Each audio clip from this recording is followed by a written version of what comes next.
Do you actually have to be on cocaine to be on this podcast?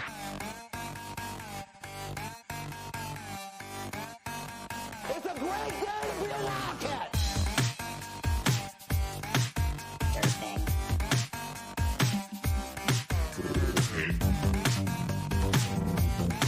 Surfing.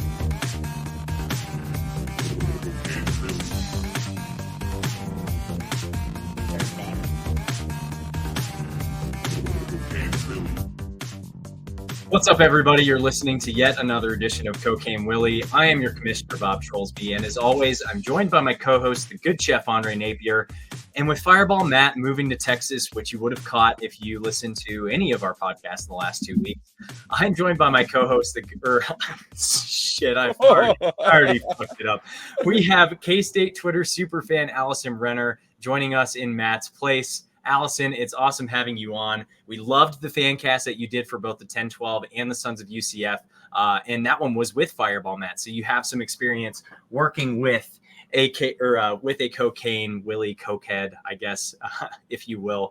But appreciate having you on. How are you doing after the 41-0 drubbing of the Cougs on Saturday? I'm feeling pretty good. It was a very fun, low-stress game where I didn't have to worry about anything, and great time. I was at the game. It was the first and only game I'm able to make it to this season, and it was packed to the gills. I was shocked to see how many people were there at the game, and it, as usual, when it's 41-0 final score, people were just gone by the third quarter. So do not blame people there. It was a great game. Had an awesome time in Manhattan this weekend. But one of the things that I want to talk about, just because he seemed incredibly proficient in the game, it's Will Howard.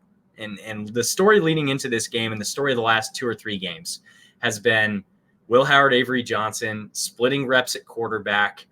How often are we going to see Avery in that matchup against Houston? And he did make a freshman mistake with the fumble, but he still looked great in the reps that he got.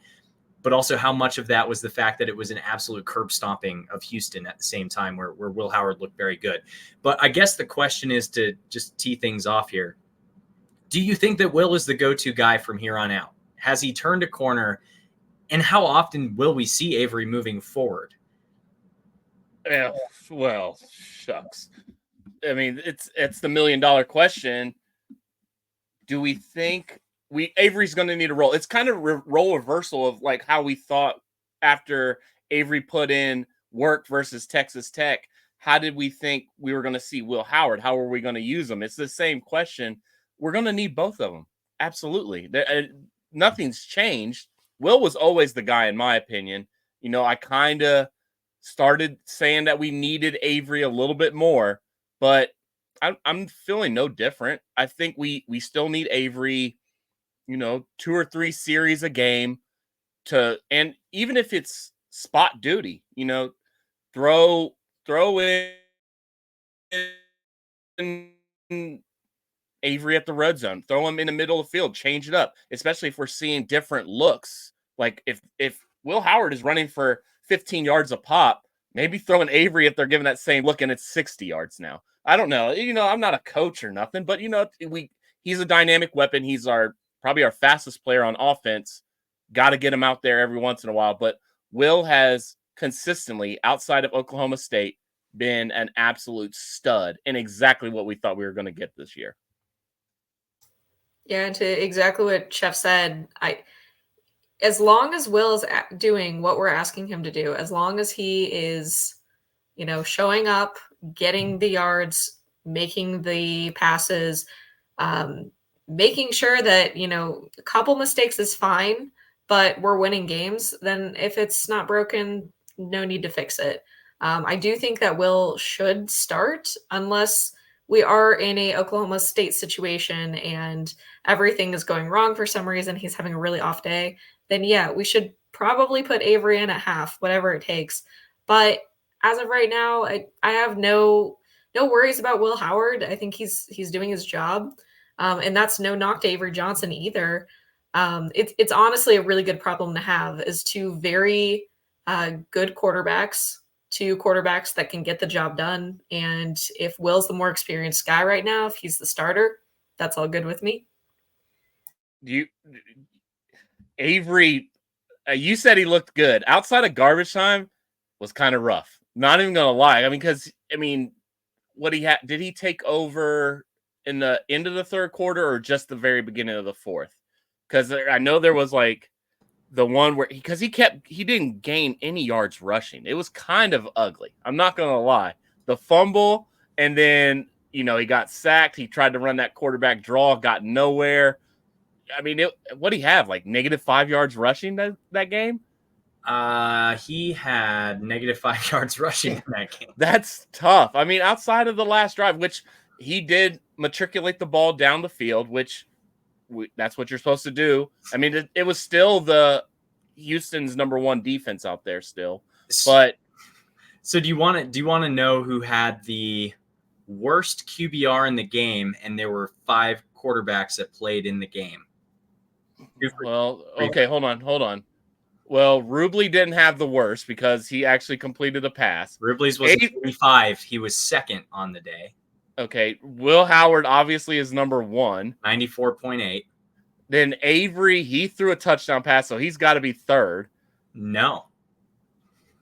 Third was Uwe Ale, who was no way. He didn't even come Houston with a 19.4 QBR. He fumbled. Doesn't matter. I guess Avery fumbled too.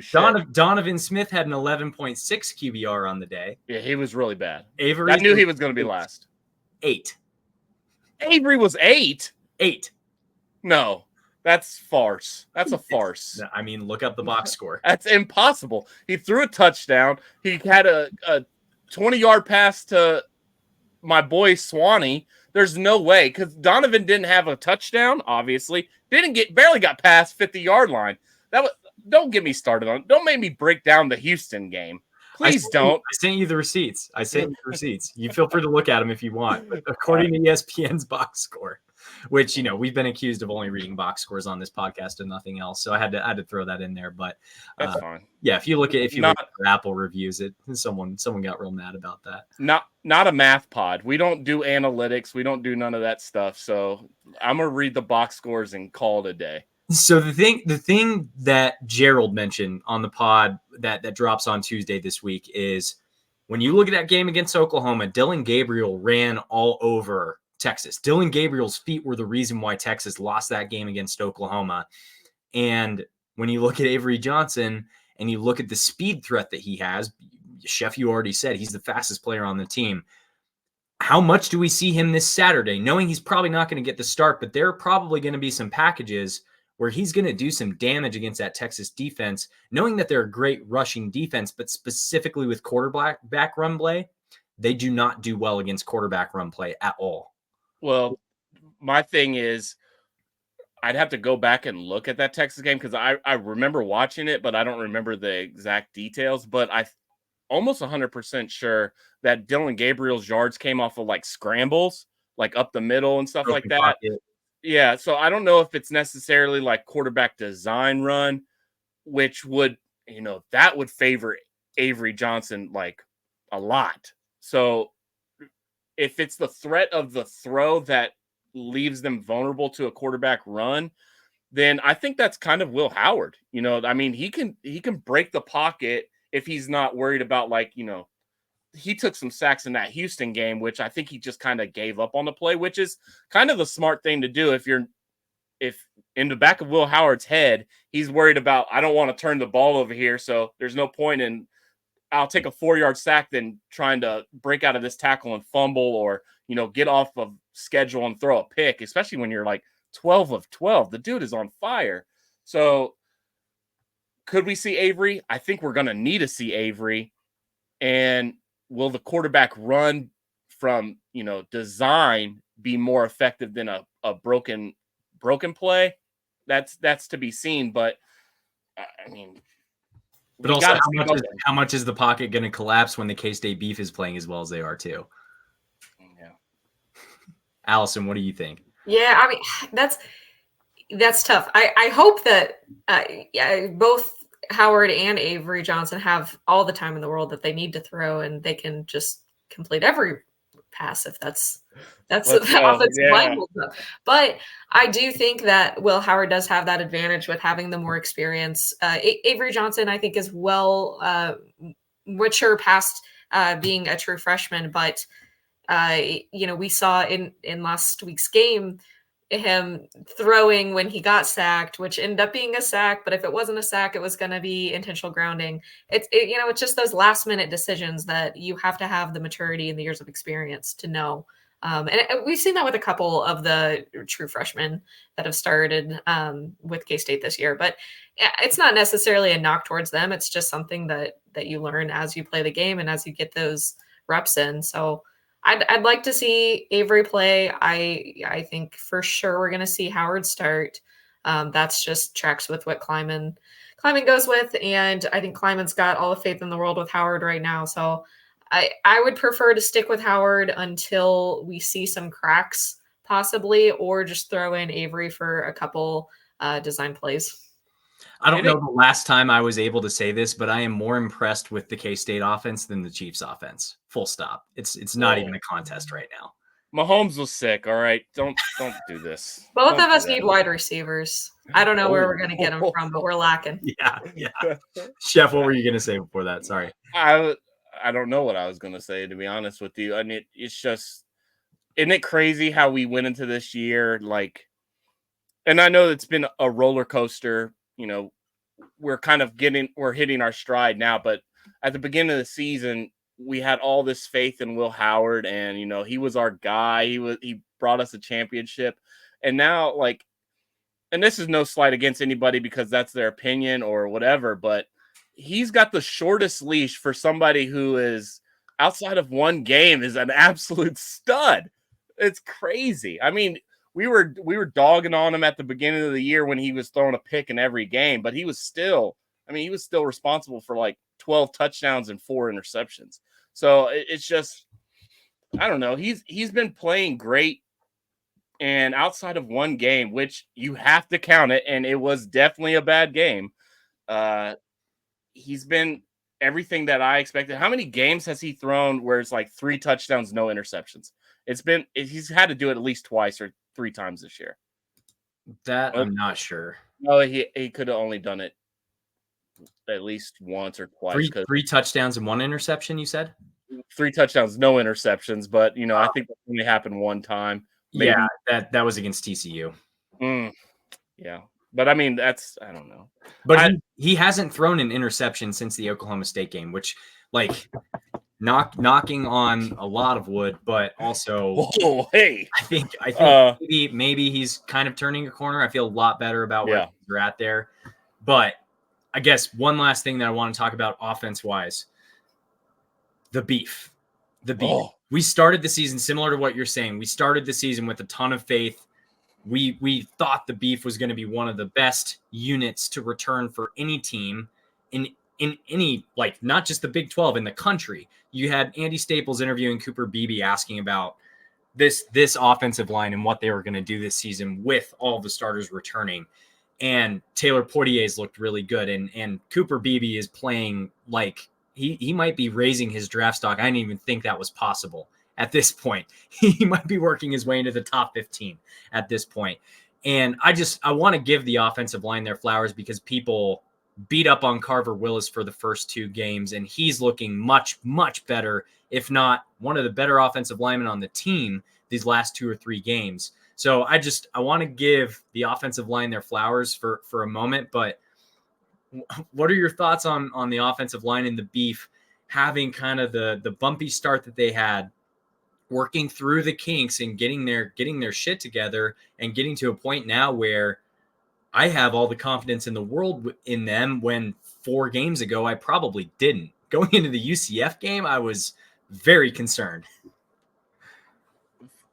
For me, I mean, the O-line has, how can I say this? I thought that the cohesion that they had from last year would carry over, and it's kind of been, brought to my attention that it just doesn't happen that way. It's not a video game where you can just plug them in and they're just be however they are. It just takes time, and we've seen that with K-State through almost every offensive line that we've had, and whether it's a Dalton Reisner offensive line or a BJ Finney coming back, it takes time for them to work out and, get a couple games under their belt to where they're peaking and hitting on all cylinders. And this offensive line is the exact same way. And I think they kind of found their identity too, because at the beginning of the year, it felt like we were dropping back and Will Howard was throwing 40 times a game. Like that's not our MO. I think the offensive line is a lot better now because we're having a 60-40 run split. And I think they're a lot better at run blocking than they are pass blocking. And, Gillum on the pulls. Obviously, you saw Cooper with the crazy, nasty pull. I'd imagine that's one of the most terrifying things to see is number 50 running at you in open field. So, yeah, the offensive line deserves everything that is coming their way because they have completely turned it around from what we saw at, Missouri or even those first few games. SEMO, I mean, Will Howard, one of his picks was because he was absolutely getting wrecked. And Carver Willis has done a 180. And I am excited as hell for him to be back next year. And left tackle, right tackle, who knows? But he's definitely going to be holding down one of those spots because he has filled the shoes of Duff, basically. I mean, he's might be 50-50 reps with Duff at this point. Yeah, I was in the 8th row in section 4, and I was looking at the sideline to see who was out. And I think I texted our group chat that was like, yeah, Duffy and Portier aren't starting the game. It's like, so Carver has definitely done a great job to solidify his spot on the roster.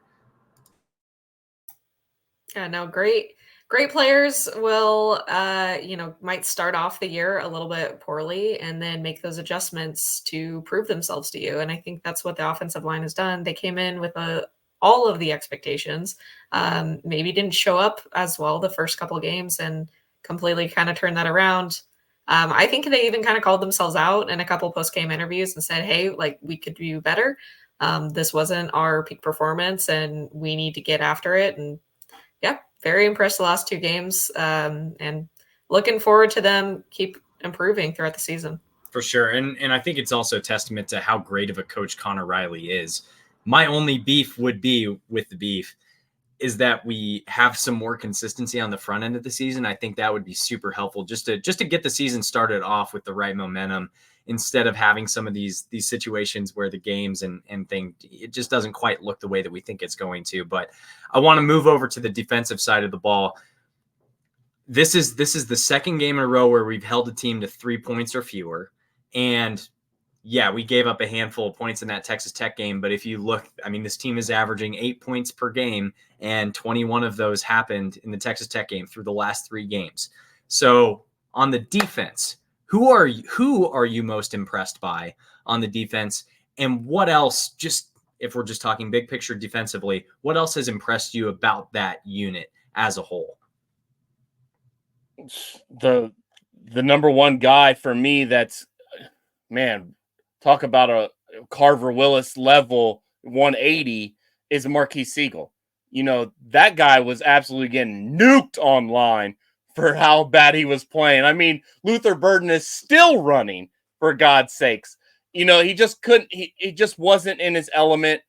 And it's a lot to do with, cohesion back there, trusting what you're doing with what the corners are doing, what their other safeties are doing. Marquise Siegel has turned it around. He's filling the run gaps. He's playing, I can't say at an all Big 12 level because, I'm not ready to go there yet, but he's absolutely turned it around.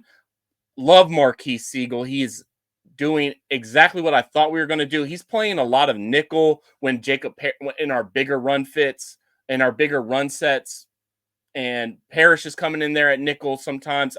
I think he's playing really, really well. It's a shame that he doesn't have an interception because he's had like 3 opportunities and he hasn't able to, put his mitts around it and solidify that interception. But I think he'll get one eventually. And he deserves it because, everybody in the other safeties in the room, they're probably laughing at him.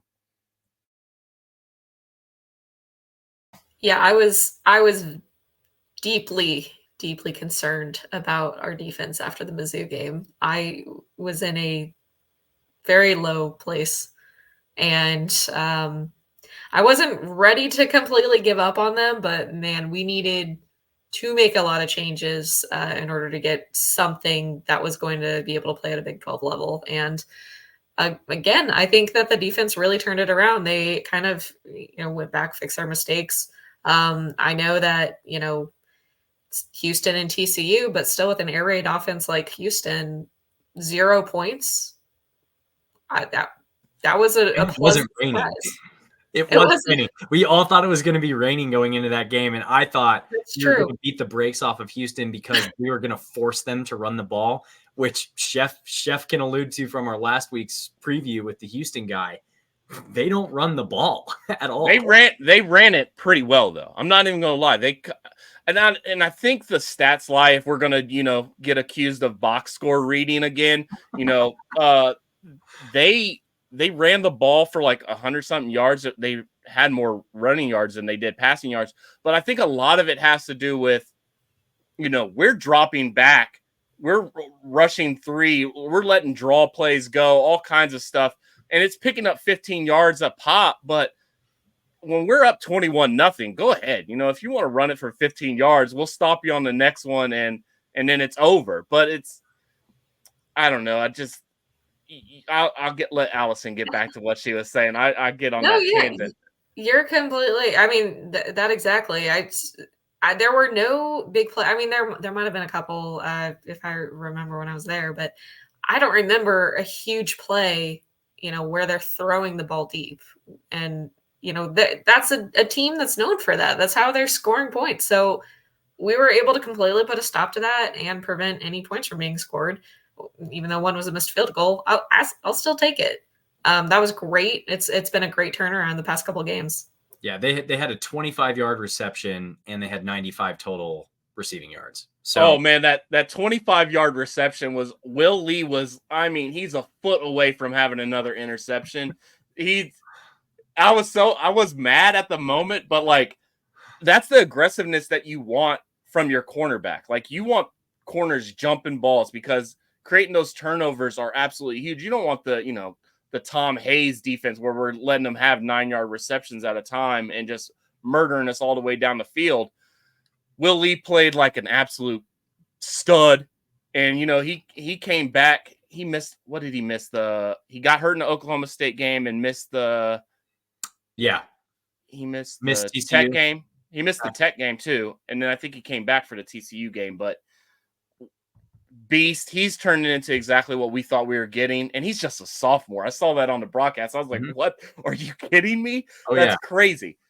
He was a great get from I guess not the portal, but from JUCO land because he's got a lot of eligibility ahead of him, which is both our starting corners outside of Keenan, and Keenan, another guy out of nowhere.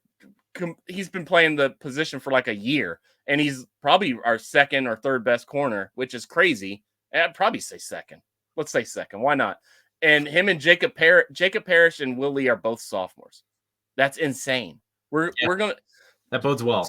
Siegel Jr., Parrish sophomore. I mean not Parrish. Clifton. Payne sophomore, and that's another guy, Clifton. I just keep rattling them off, man. And those are names that you don't even hear that much because they're filling in spot duty and they're doing their job, wrapping up tackles. I mean, it's nuts, man. Our defense. When's the last time? Get a stat guy in here. When's the last time that we were just like blanking teams like this? This is like 90s level K-State defense right now. It's kind of scary. And what's nuts in thinking about this Texas matchup, so we mentioned it again with Gerald on the pod that we just recorded, but dropped a couple days ago. If you're listening to this on the feed, K-State is currently ranked 3rd in red zone defense nationally. And Texas is currently 120th in the nation in red zone efficiency. That can't hold up, dude. There's no way. There's 0% chance that's going to hold up. And that's thinking efficiency. So obviously touchdowns are weighted more heavily than field goals. But even if you just look at red zone scoring percentage, K-State is 48th in the country, and Texas is 90. I just had it before, 96th in red zone scoring percentage. So the efficiency metrics, they obviously weight more of the touchdowns as opposed to the field goals, and they probably are also looking at the fact that there are a number of times this season where Sark has refused to, kick the field goal and take the points, and literally handed the entire momentum of the game to Houston when he chose to do that in the, I want to say it was the end of the first half of that game. It was just like, if something like that happens, I'm just telling you now, things are going to be looking in our favor. How many fake field goals, Alison? How many fake field goals do you want Texas to run? I mean, if I would like them to run a fake rather than just going on 4-1. Yeah, maybe. That would be awesome. Because Malik Murphy looks like if Jamal Charles was a quarterback, but like a little taller. If he was, it's Jamal Charles mixed with Jamarcus Russell. That's an absolute stud at a quarterback, and he 5-star, but he's not a runner. I mean, he didn't. Let's talk about it for a second. Because the D-line, the Texas team, their defense is absolute stacked. Crazy. I mean, their D-line, I thought Houston's D-line was like troublingly big. And then I looked at Texas, and their two defensive tackles are both 380. Their defense is top 10 in opposing points per game, opposing points per play, opposing third down conversion percentage, red zone scoring percentage. They're top 10 in a lot of different categories. They're really good. But the thing is, that defense gave their offense so many opportunities versus BYU. That's the only reason that they even scored. Yeah, I don't remember a long drive by Texas in that game. It felt like every time Texas got the ball, it was on the opposite side of the 50. And they, outside of garbage time, like late in the fourth quarter and after Xavier Worthy's punt return, I think they scored like 21 points. Terrible in the red zone. It's kind of like what when you're talking about the defense giving good field position, it's kind of like what K-State's defense did for the offense in the game against Houston. Because it's not like Will Howard's having to march 100 yards downfield every single possession. Not every single time, but at least in this Houston game, Will Howard had, a couple 12-play drives. They're going 80 yards. They're scoring touchdowns like that. I mean, Malik Murphy, he didn't strike fear into my heart with how he played. It was, I don't know. It's just another backup quarterback. And do we expect our offense to let Texas's defense, take over the entire game like how BYU did? I don't think so. I think we're going to be able to control the ball a little bit better. DJ Giddens, stud, dog, freaking Trayshawn Ward, dog. It's just, they're not going to be able to pounce on us like they did BYU. So they're going to need Malik Murphy to lead that team a long way on a lot of drives. And I don't see it happening. I just don't see that happen. I think it's going to be a low scoring game. So I have my prediction is a little bit lower than I guess I would typically choose, and I don't know, this could just be me seeing Texas fans trying to cope with things, but I have seen some Texas fans, some outside of Texas fans say that Quinn Ewers might lose his job to this guy. I don't know that I completely believe that, but I do think that I'll believe it when I see Malik Murphy beat Alabama. Yeah, I don't, but at the same time, I'd almost rather play Quinn Ewers just because we know exactly what we're getting.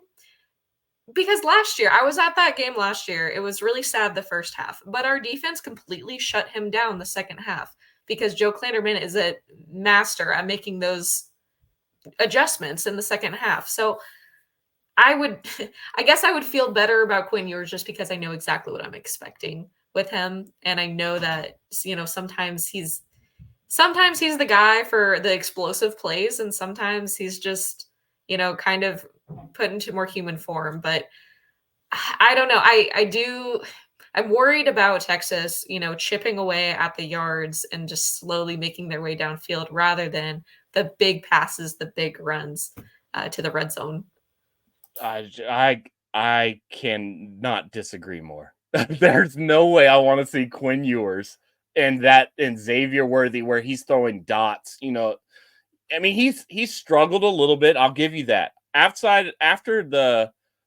What did he start, like 9 touchdowns to 0 interceptions? Then he was like, 4-3. I mean, he did come back down to earth, but when he's throwing dots to Xavier Worthy, that scares the piss out of me. This Malik Murphy, unless he does a complete turnaround, and I'm knocking on wood because I don't want him to do it, but what I saw versus BYU is not a guy.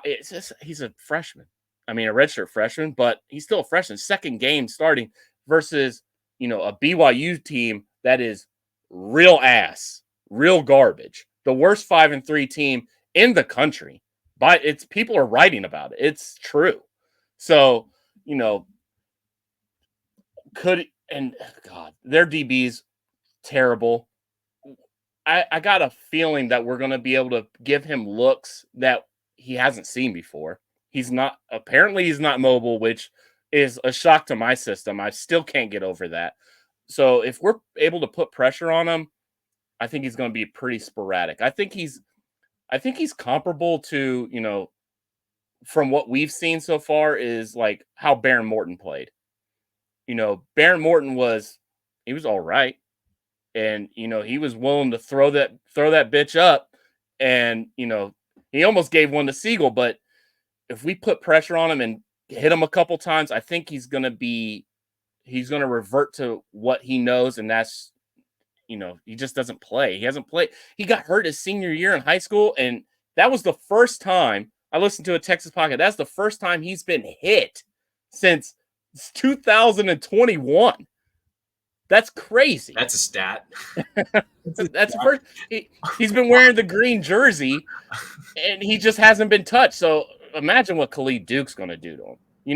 I can't get over the fact you just compared Malik Murphy to Baron Morton, because if you were to put those two in a police lineup, just from the physique that one has versus the other, you know how I feel aesthetically about Malik Murphy. All right, but I'm saying their game, like how I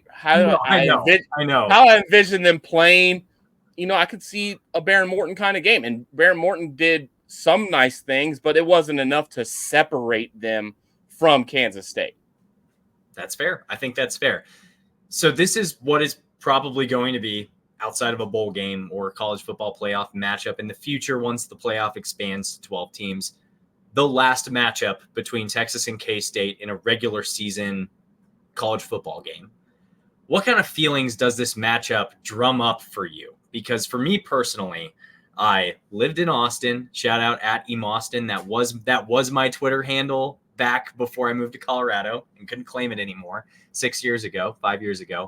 I have been on the losing side of since 2017, when my wife and I got together. Like, we have lost every single matchup since 2016.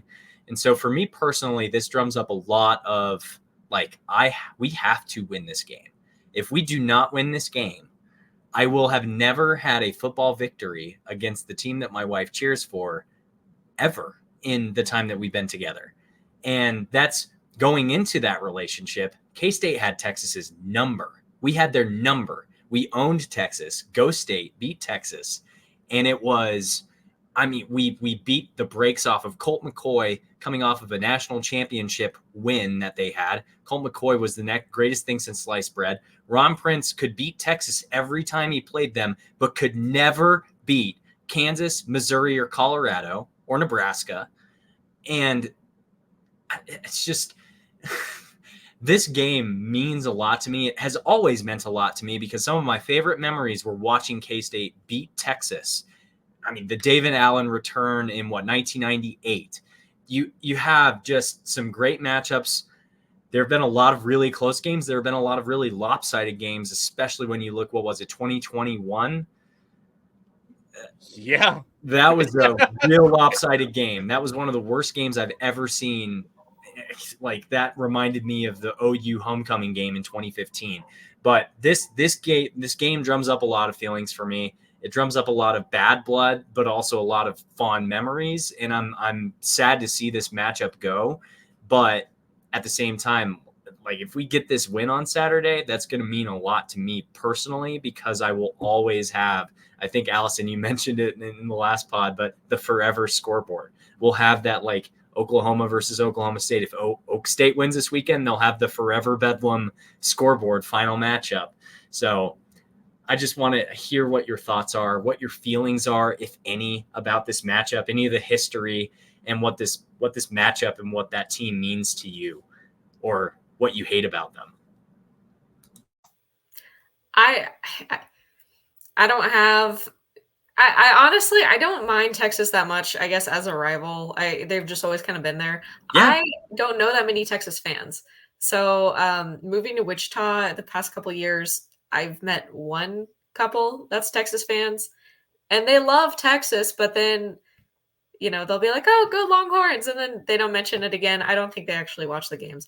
So it's always been pretty low stake for me. It is incredibly frustrating that we have this losing streak. And I am somewhat of a prideful person when it comes to those forever scoreboards and, pointing to, hey, this is the last win. It's our last opportunity. It's the last opportunity that Chris Kleiman likely is ever going to get against Texas. I don't see Texas scheduling many games with other Big 12 opponents anytime in the near future. So that is really important. It's important to me because I'm actually going to be at the game, and I don't want to be sad that night because it's at 11 a.m. So it's either going to make my whole day or ruin the rest of my day. So hopefully we pull out a win, but at the end of the day, I don't know that many Texas people personally that are going to come after me for it. This is the only incumbent Big 12 team that Chris Kleiman has never defeated as head coach. I was just about to say that. That's nuts. Like, I mean, he's shook a lot of demons in this conference. He's taken down the big boys, OU. He's got a Big 12 championship, but he just doesn't have that dub versus Texas. And man, Bob, you put a lot of heart into that speech that you just did, and it's basically just telling everybody out there, don't date anybody from Texas, because they'll break your heart. So that's basically it. Me personally, I'm out here in Ohio. There ain't no UT fans out this bitch. The only UT that I know is University of Toledo, and that's it. So you've got the university, you've got UT, and then you've got OU. OU and UT, we got them out here, but it's not what you think. So, for me, it's just nice to beat them because we had that long-standing "We own Texas" slogan for a long time, and I loved being able to say that, just like, watching YouTube and, just reminiscing on, Charles Jones running Wildcat quarterback versus them. And it's just, it warms my heart to be able to beat, they think of us as like they think of Kansas State as all walk-ons. Basically how they imagine our team is just a bunch of like scrappy 1-stars and walk-ons that used to own them. But now for the past, what did you say, 6 years, they can puff their chests out and say that their talent has finally overcome and they're the more physical team. So it would just be nice to have that term I've never heard, forever scoreboard, and I'm going to use that forever now. And it would be nice to have it over Texas. God, they haven't won anything. What did they have, a Sugar Bowl in the last decade? They haven't done dick. And swimming championships. Oh yeah, all Correct. Correct. We got to post that video, that recruit. That was one of the most classic. All these for swimming. All these is for swimming. I will say, I do hope that we see Avery Johnson score a touchdown in this game, rushing, because last year I went to the K-State Texas game in Manhattan, and Avery Johnson was a recruit. He was there on an official visit, even though he had already committed. And he was walking, I think we were in like the 8th or 10th row or something, and he sees Allie, looks at her wearing her orange, and did that to her while she's sitting in the Who stand. did this? Avery Johnson. No Appreciate it. fucking way. Yeah. Yes, she still talks about it. She's like, "Oh, he's the guy that gave me a horns down when I was in the stands." Avery, if you're listening, we saw it, we know, and we love you for it. That's my The quarterback. legend. That's my quarterback. That is my quarterback. That was one of the most elite things I've ever seen a recruit do on a visit ever. And I loved him for that. From that moment on, I was like, I'd seen the highlights and stuff, and I saw his tape and knew he was a stud. But once I saw that, I'm like, this dude's EMAW. This dude is EMAW to the core. Like, I would not want anyone else to be my quarterback of the future other than Avery Johnson. But, Chef, let's get to your recipe for success. Since Fireball Matt is out and we're coming off a 41-0 game, we're not going to do a burn it down moment of the week, but we do need a recipe for success. Man, we've got to, man, UT is scary. Their defense is scary, but we've got to be on the offensive. You know, we got to get our mise en place together. We've got to get everything ready to be effective on offense. I don't know if you guys know what mise en place is, but it's I do. Oh, look at you. Let's go. Get him get him an apron, baby. Roll them chef sleeves up. But we just got to get everything in order. We've got to get our ducks in a row. Will Howard has to be ready to see a defense that we haven't seen. Maybe Missouri's comparable. I don't know. But we've got to get everything in a row. We've got to have our game plan set. Maybe it's exactly what people are calling for, you know, that we can't have the 2 quarterback system going into this game. We have to pick one, all this yada, yada, yada shit. We got to get our ducks in a row. We got to have a game plan going in there that is effective against this humongous Texas front. And I think if we have, you know, if we're balanced, because we haven't been able to pass the ball as effectively as we did at the beginning of the season. But I think if we're balanced where we're keeping them not able to stack the box and we're able to run on the outside with DJ Giddens, but where's the play? Where's the fake quarterback run? Throw it over the middle play. We haven't seen that baby maybe since Missouri last year. So I want to see a lot more play action.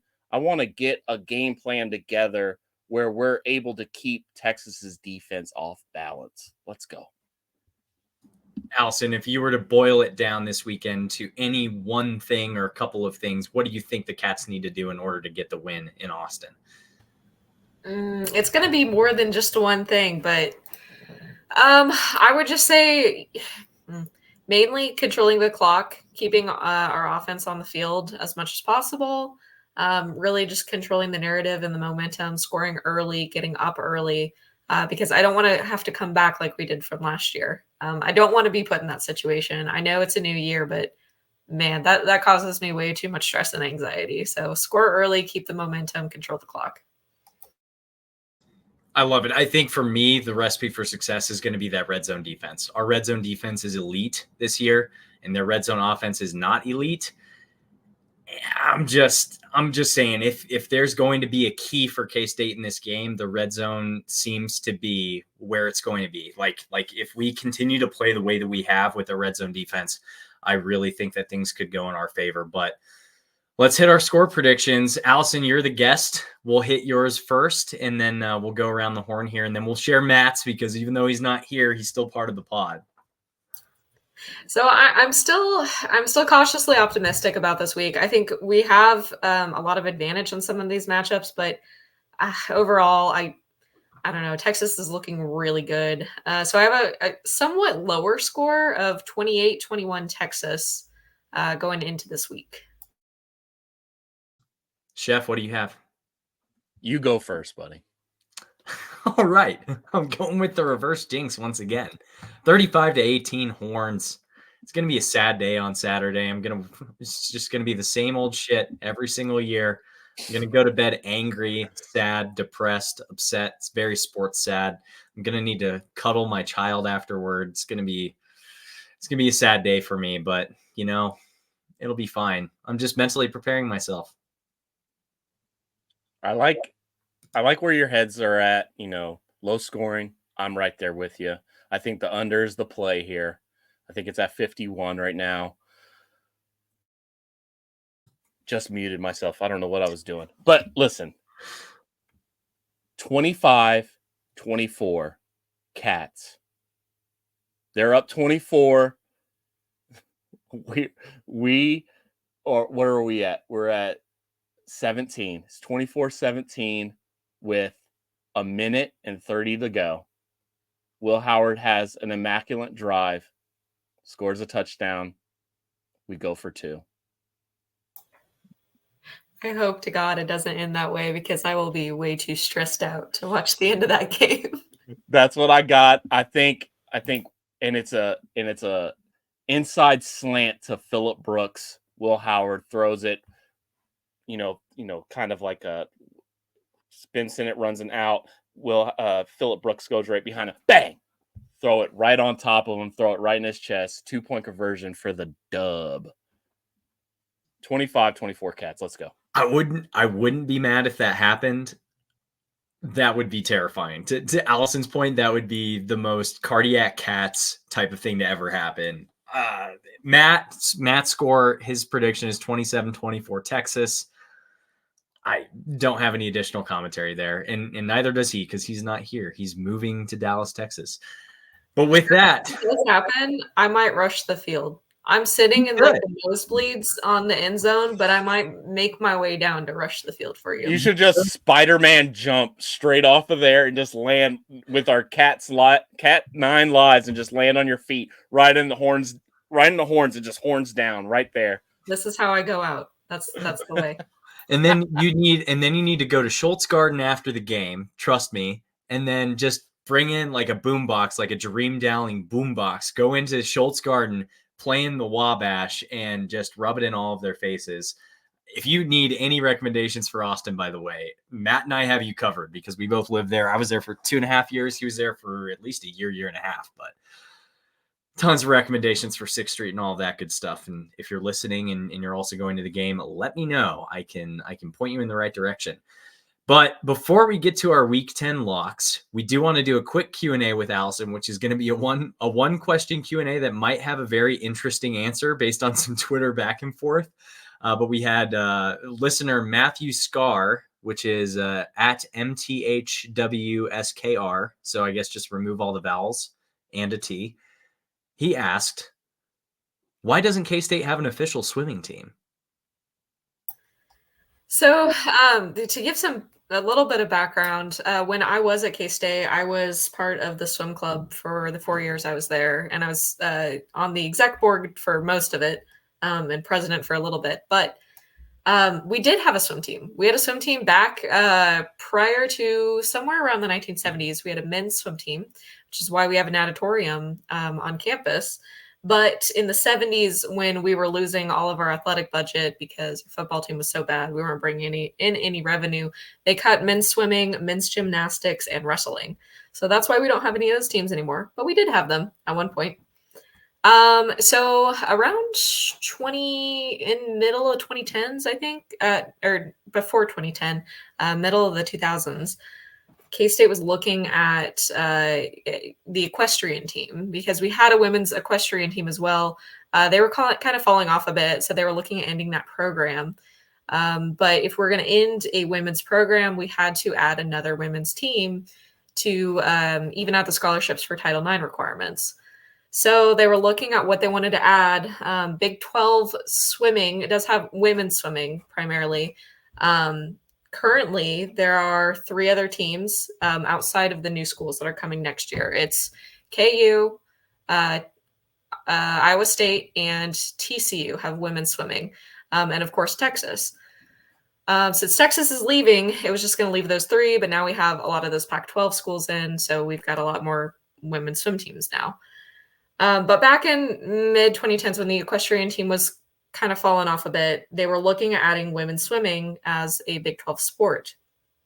But there's a lot of problems with that. It's very expensive. It's very, the insurance is also expensive. It's the natatorium that was on campus was running at a loss. They made no money, even though they rented it out every single day of the week to swim clubs, to swimming lessons, trying to make money, could never make it profitable. never upgraded the natatorium, where we had the backstroke starting blocks ripping off of the blocks when we had meets, and teams would just get out of the pool and go home angrily at us. So we really didn't have a lot of support all through swimming. They ended up going with women's soccer because the market is a lot higher in the state of Kansas for soccer. They weren't having to compete for swimmers in Kansas, which are already few and far between. There's a lot more soccer teams in the Big 12 than swim teams are. So it just made sense. And as a swimmer, yeah, it makes sense that they chose soccer over swimming. But in 2020, I was working as a swim coach at the local club team. I was also on the swim club. COVID happened, pool shut down. We had nowhere to go. And then we got news a couple weeks later that the athletics department was closing down the natatorium for good. They're planning on demolishing it. Actually, when I was there last weekend, I noticed they had construction fencing around the natatorium because it's 3 years later and they still haven't torn it down. They show like, oh, look at these pictures of, here's what it's going to look like with the upgrades to Ahern. It's just Ahern, but the natatorium's just not there. It's just complete demolition, fill it in with grass. That's it. Yeah, and they're getting rid of the building that's also attached to Ahern, and it's like, I don't know what is the point. I know that Ahern is a very historical building. It's got like a lot of history, especially with the basketball program, but it almost just kind of begs the question of why even keep Ahern at that point if you're just not really going to do anything with it. Do you know if there are plans to do anything with it other than get rid of everything around it? No, so they're gonna kind of clean it up around there and clean up around. They've already kind of upgraded Memorial Stadium to make it more of a multi-purpose, which has been really good. All I know is that just cleaning up around the outside and the buildings around the outside, and supposedly they're refurbishing the inside a little bit, but I don't know how much money they're going to have left to do that. They still have a couple classes in Ahern. They're mostly kinesiology classes. My roommate in college was kinesiology major and said that was the worst building to have class, especially at the Nat there. It was always super humid, never kept up the facilities. So I hope they can do something cool with it. I wouldn't complain if they actually, built it up to code and we had like a throwback basketball game or volleyball games in there every once in a while. But, speaking of Texas, that's one thing that they did last year is they had like a throwback basketball game in Gregory Gym, which is their version of Ahern essentially, or Nichols Gym even, if that was still something that you could play basketball games in. But they sold the thing out and they had like select seating and stuff for student tickets, and it looked really cool when they did it in there. But that's where their volleyball team plays now, their women's volleyball team. But very cool. Very cool. Well, thank you for educating us on the history of swimming at K-State, because I knew none of that. That was fascinating history. We still have a swim club. They drive to either Wamego or Fort Riley to practice. And honestly, for a college kid, I'm very surprised they still have it going, because I don't know that I would be doing that. So shout out to the swim club there. For sure. And as a Pisces, and I'm the best swimmer I know, I have a special place in my heart for all the swimmers. Shout out to all the swimmers out there. Shout out indeed. Well, we're going to move over to our Week 10 locks, which are, we had a sponsor, they'd be presented by somebody, but our Week 10 locks are not presented by anybody because we don't have a sponsor. But each week we share our locks for 3 Big 12 matchups, 1 national game of the week, and 1 sickos game of the week. Definition TBD, and beauty is in the eye of the beholder, I suppose. But if we look at the season standings, Fireball Matt is still in first with a very slim lead of 22, 21, and 2 overall. Chef has scratched and clawed his way into second place with a 21, 22, and 2 record overall. So you're 1 game behind Matt. And I am in last place with a 21 and 24 record overall, because I don't have pushes. Because you lousy sons of bitches have pushes that are floating your record there. And I guess actually, these standings feel like the Big 12 standings right now, though. It's just a clusterfuck at the top. And that's it, because there's only 3 of us. But Chef, you won the week last week. I'll let you say a couple words if you'd like before you make your picks, since you won last week. I'm the greatest. It's the prime time right now. I haven't taken the glasses off since I found out that I won. So we're just gonna keep the momentum going. And Allison, you have no chance against me. Bob, you definitely don't. So let's get these picks going. I'm going 5-0 this week. Oh my God. No one could do that like me. I'm the only one. Do I get to go first? You've never gone 5-0. Well, today is that day. We'll go Chef, then we'll go Allison, then I'll go, and then Matt will go last because he's not here. Okay, so we're gonna start Thursday. That's crazy. TCU is dogs. That's tonight if you're listening to this the day it drops. Yeah. Shout out to Thursdays. TCU +3. Tech is a dumpster fire, and if they're starting strong, there's no way in hell that they win this game. They won't win another game if they start strong again. So I'm betting all my money on that strongest starting, and I'm taking TCU plus the points. And my next pick, I'm gonna ride with them. They've shot me in the foot so many times. I'm gonna ride with those Sooners in Bedlam. The last one, -6.5 in Stillwater, is a spicy pick, but I think they have to eventually figure it out, right? They can't just keep losing and playing these tight games versus inferior opponents. So I'm gonna take the Sooners -6.5 in the last Bedlam, possibly ever, and then UCF. Are they the best 0-6 Big 12 team out there? They're better than Cincinnati, right? Better than Cincinnati. Are they the only other one? Yeah. So I'm gonna take UCF -4.5. I think that's obvious, right? You in Cincinnati, Nippert Stadium is kind of like, it's created a lot of unders, but I got a feeling that Cincinnati's checked out. They're checked out. UCF's still fighting for a bowl. I guess Cincinnati is too, but doesn't matter. They've checked out a long time ago. UCF minus the points, -4.5. That's easy. They got a touchdown on them. National game. You might argue with me on this one, but I don't care. Rutgers is 6-2, dog. Rutgers is 6-2, and they've played absolutely nobody. 0. They've played nobody. They got the worst. So I hope we play them in a bowl game and we beat them by 100. But you know who else is going to beat them by 100? Ohio State. -18.5. Easy money, dude. I don't care if it's on the road. Piscataway, nothing. They could play this. Nobody's going to argue against you in defense of Rutgers here. It's Rutgers. They could play this game in Hoboken. I don't give a damn. Give me Ohio State -18.5. Let's go, Bucks. OH. Somebody can finish it later. My sicko game. 2 1-7 MAC teams. This is, if you wanted a definition of a sicko game, I'm going to give it to you. I'm going to give it to you, Bob. Akron versus, people talked about Kent State. UCF beat them by 100. Almost legit 100. Akron, -3.5. I don't know where they play this game at. I don't know what the name of their stadium is, but I'm sure there's going to be 7 people there because, the streets of Akron don't go out at night. So give me Akron, -3.5. They'll beat them by 14, 15 easily. Akron, go Zips. Zip them up.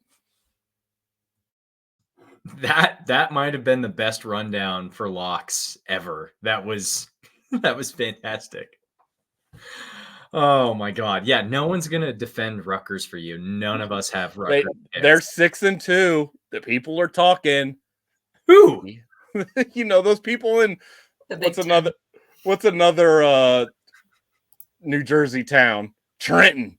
People in Trenton are talking. Newark. Newark, Hoboken. They're gonna all those. They're gonna play this game on AJ Soprano's home field. Yeah, they're gonna be pulling out a fucking sleeve of gabagool. Gabagool. And with that, Allison, let's hit us with your locks. Oh man, I don't know how I'm going to follow that, but I'm going to follow with a disagreement off the top here because I chose Texas Tech over TCU because it's in Lubbock. If it was in Fort Worth, I might say the other way around, not particularly because I think Fort Worth has a home field advantage, but I think they do get a little extra push from being in Lubbock. So I think it's still going to be a pretty close game. I hope that Tech can pull it out just so that they have that desert bragging rights for the future. But Texas Tech fans are going to get spicy for this one because this is the first yeah. game they've played at home against TCU since the whole Cactus Gate thing happened. I hope for their sake they can win on a Thursday night. I have a couple friends that are going to be there on the TCU side, so we'll see how their moods are driving home. And then my second Big 12 game is KU Iowa State. I have KU winning out against Iowa State. The line that I saw was just 1 point. So I don't know. I think that one was also going to be pretty close, but I think KU is going to win by 3 or 7, somewhere around a 1-score game there. My third one, I also have Oklahoma State and OU. I don't know how this is going to go. Part of me thinks that Oklahoma is going to be pissed off from this past week and completely blow out Oklahoma State. But because I am an Oklahoma State optimist, I picked Oklahoma State to cover, hopefully win, but at least cover the 6.5 points. We'll see if I regret that. But, Oklahoma had a lot of really bad losses last year, and they never really rebounded. I know it's a different year, but we'll see if this loss to KU either completely tanks their team or makes them mad enough to just win out the rest of their schedule. My national game, I didn't see this one coming, but there is a Notre Dame-Clemson game where Notre Dame is favored by 3. I have Notre Dame covering 3 with the win. And it's in Death Valley. Duke won there. I think Notre Dame can probably win there. So we'll see how that one goes. My sicko game, one of my friends pointed this out to me. Troy is playing Air Force this weekend.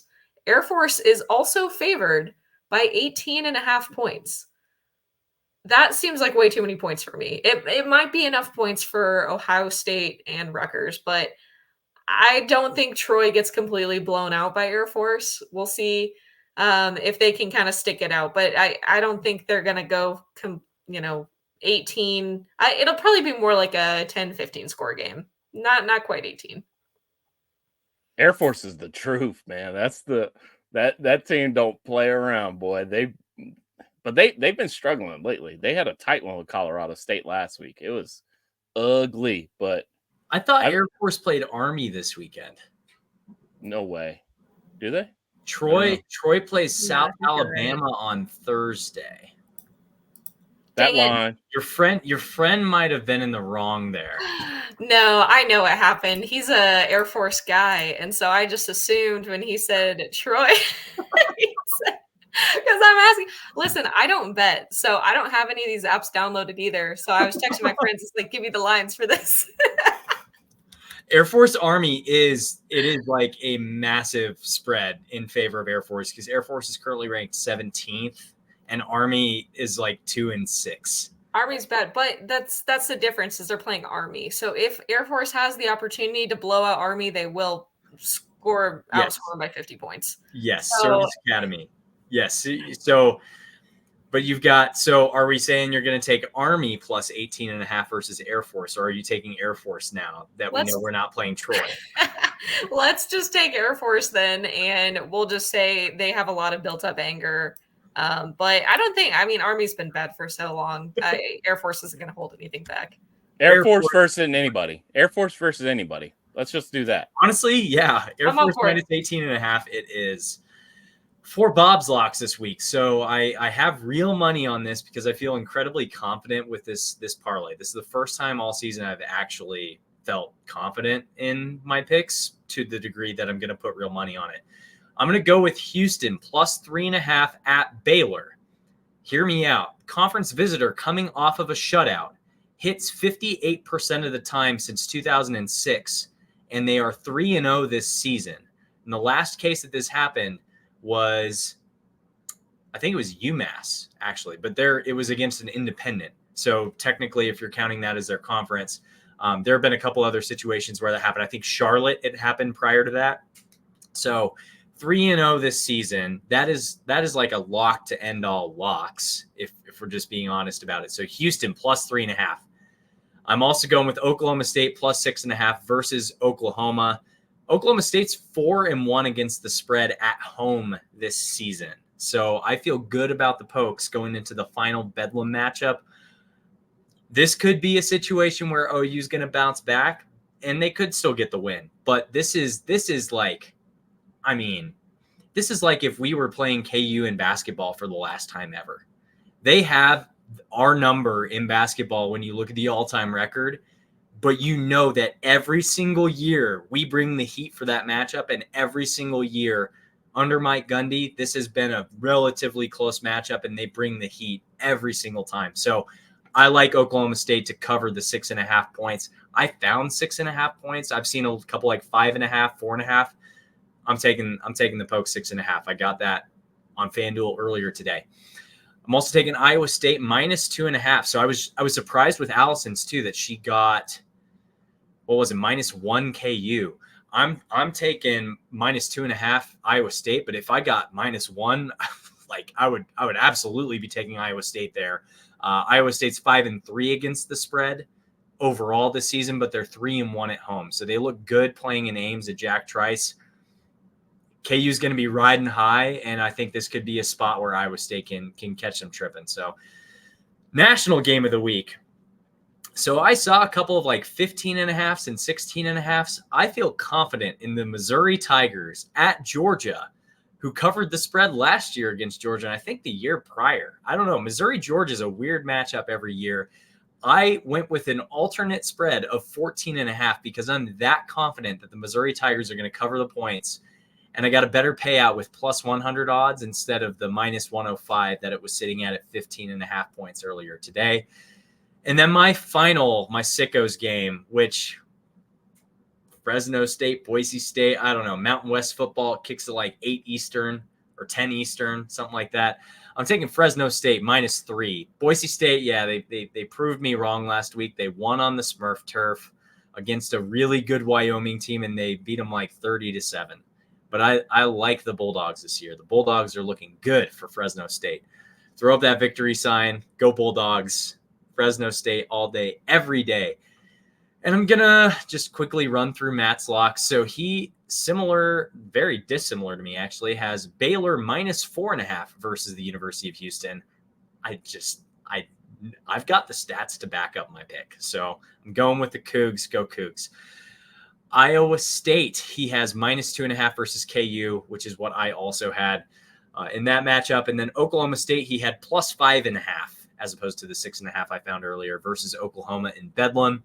For his national game of the week, he has the Fightin' Lane Kiffins of Ole Miss and the Jackson Darts -4 against the Aggies, the Fightin' Texas Ags. Whoop, whoop. Whatever the fuck they do over there. And they're doing the weird like leg raise thing and the midnight yell, and it's the most cringe shit I've ever seen. But he's got Ole Miss -4, the Rebs, the Land Sharks against the Fighting Texas Ags. And then his sicko game, he has the battle of the tech teams in the ACC. He's got Georgia Tech +2.5, a former Texas Ag playing quarterback for the Georgia Tech Hornets, Yellow Jackets, whatever they are, at Virginia Tech. So they're going to be doing Enter Sandman at Virginia Tech for this one. That is a brutal game. This is a bad Virginia Tech team. This is a decent Georgia Tech team. I don't know. This is just a bad game all the way around. Seems like the wrong side. You would think. Why is that a +2.5? But Did Matt you watch Virginia Tech last week though? No. I mean, I haven't watched any ACC football outside of Duke. Completely blew out Syracuse, I believe it was, and it was not even close. Virginia Tech did. Yes. Who did Georgia Tech play recently? Georgia Tech won against somebody recently Miami.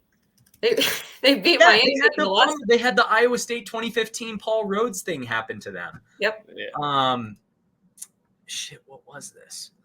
That was 3 they weeks lost ago. to Boston College. That's icky. And I love Boston College. They beat North Carolina last weekend by 4. How is Georgia Tech plus 2.5? This is stupid. Hold on. Virginia beat North Carolina, not Virginia. Wait, am I looking at last season? Virginia beat North Carolina. This Saturday, October 28th. I don't know what you're looking What at. sport? North Might be looking at hockey. Podcasting gold right here. Give me a break. No.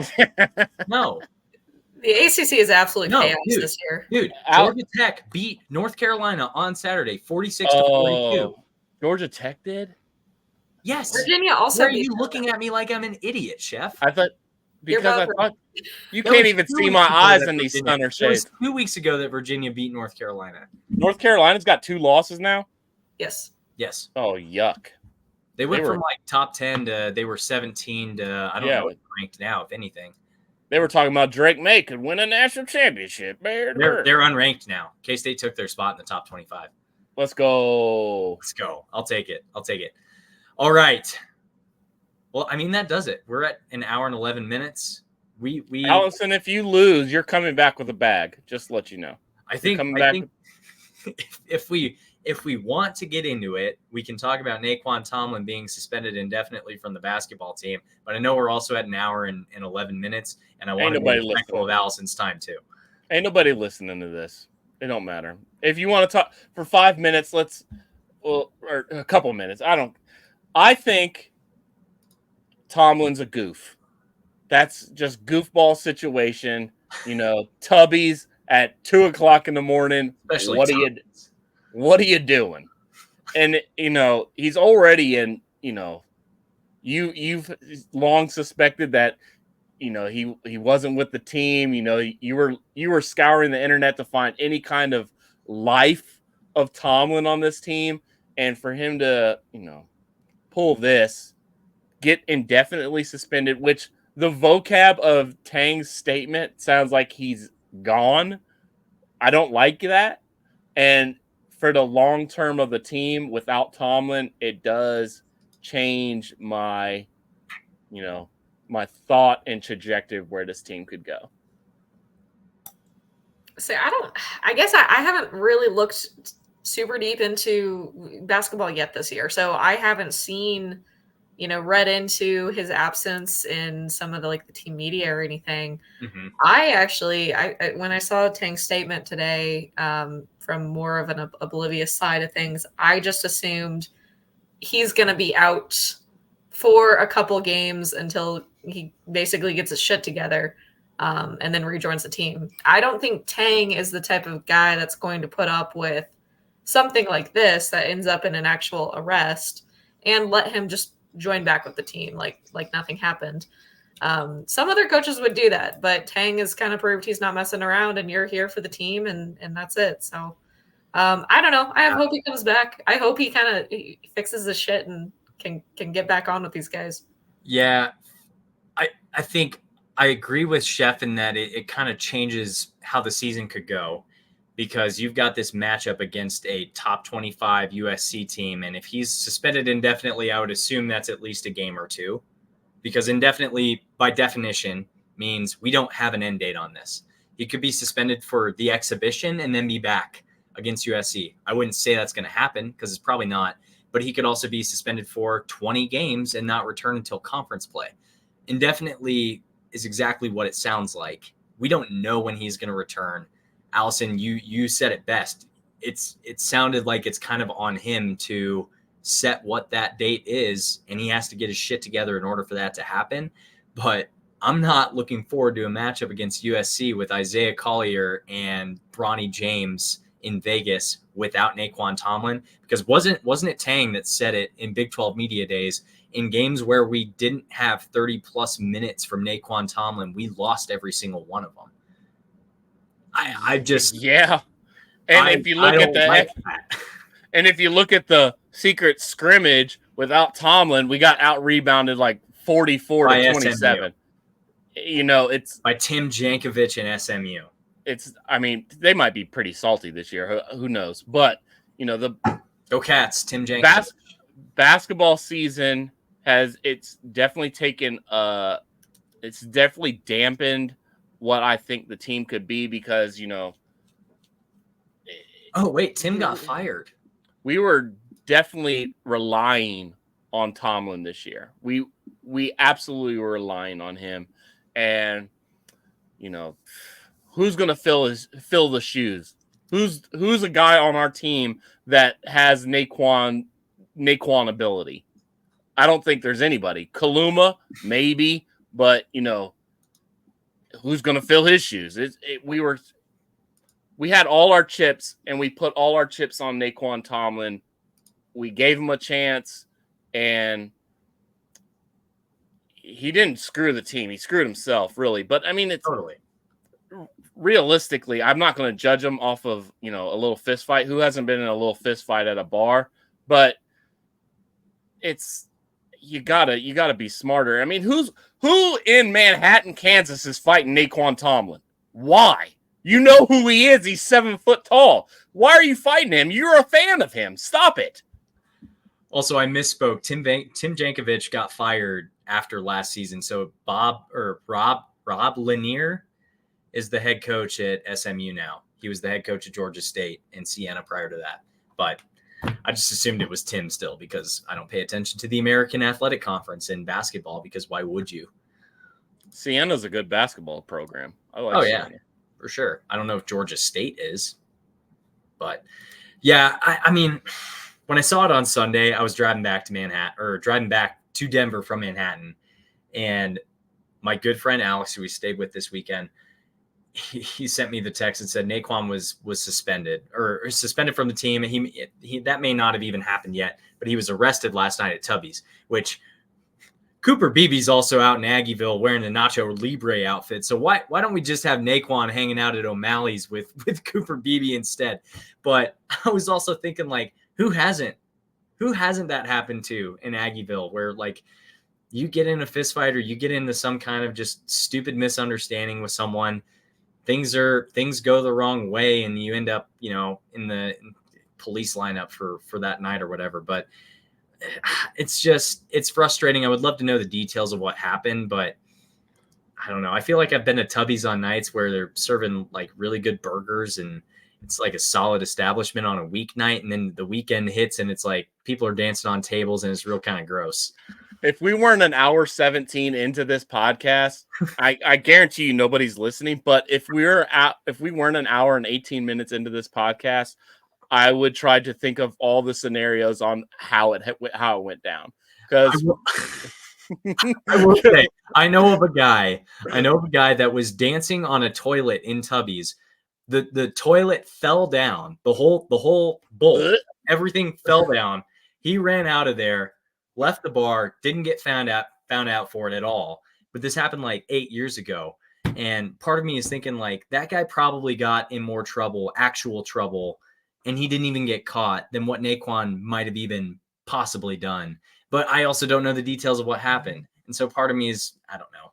Part of me is just thinking it was probably a misunderstanding. Maybe he danced on a toilet and knocked it over because he's like 7 foot tall. I don't know. Maybe Naquan, you know, just snuck like a 58-year-old man, like drunk at the bar on homecoming weekend. You know, this like rando that graduated in 84.